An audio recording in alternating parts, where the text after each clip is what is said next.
Welcome to ECNTRADE Daily Video. Before we begin, it should be noted that any advice is of a general nature only and that your personal circumstances have not been taken into consideration. Hello everyone, my name is Rob Clayton and thank you for joining me.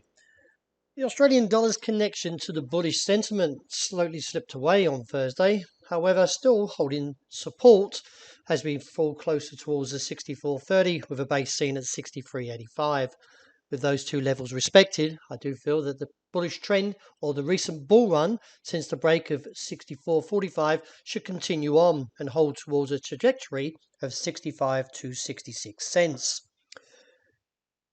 The euro overnight also tumbled rather heavily after the US GDP number come out surprisingly better after the US economy returned to growth in July-September period, along with steady quarterly core inflation did help take the sting out of certain markets, with the US GDP rising to 2.6% on an annualized basis.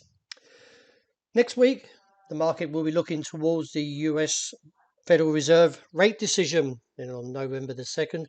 All eyes will be expecting to see a 75 basis point rate hike. This is triple the Fed's usual move, and it could potentially see the US central bank creating a recession if the moves are too high or too fast.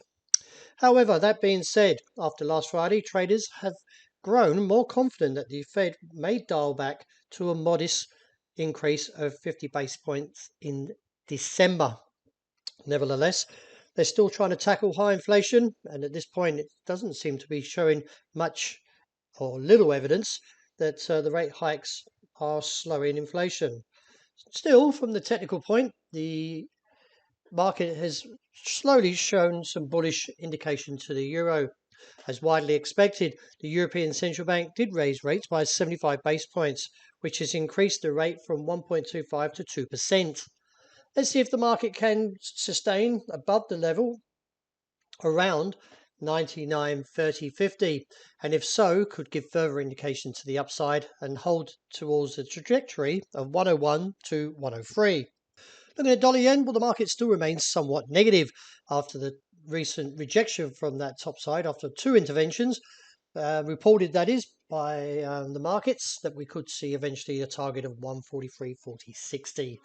All eyes will be on the Bank of Japan today when they release their rate decision, which is widely expected to stay on hold at negative 0.10. Sterling reached a fresh 6-week high overnight, but backed away rather sharply. Still, the technicals are bullish, and therefore I do feel that the upside trek will continue on towards 116 to 118 as a potential target where this top is holding. As long as we remain above the region of around 114.5 to 115, then I feel the bulls will continue as the ADX is supporting a bullish trend. And I like the way the MACD is also married up to the RSI. We continue to see somewhat hesitation towards that topside level, 1,666, after failing to get another New York close above this level to confirm the target of 1,688 to 92. Still, the technicals are bullish when it comes to the RSI and MACD, so let's see if we can see another upside challenge.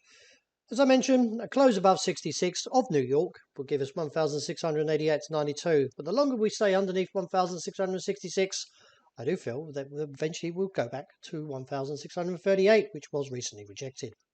Wrapping up with oil, the market still seems to be tapping on the brakes towards 88.25.55 after the challenge backed away rather sharply.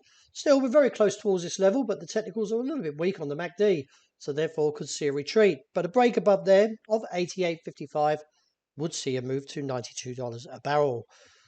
As I mentioned, it is being contained by that resistance, and the longer we stay under 88.25.55, views have moved to $81 a barrel. Well, that wraps it for the week. Thank you very much for joining me. And as always, look out for the intraday report, and I hope you enjoy the great start to the new weekend.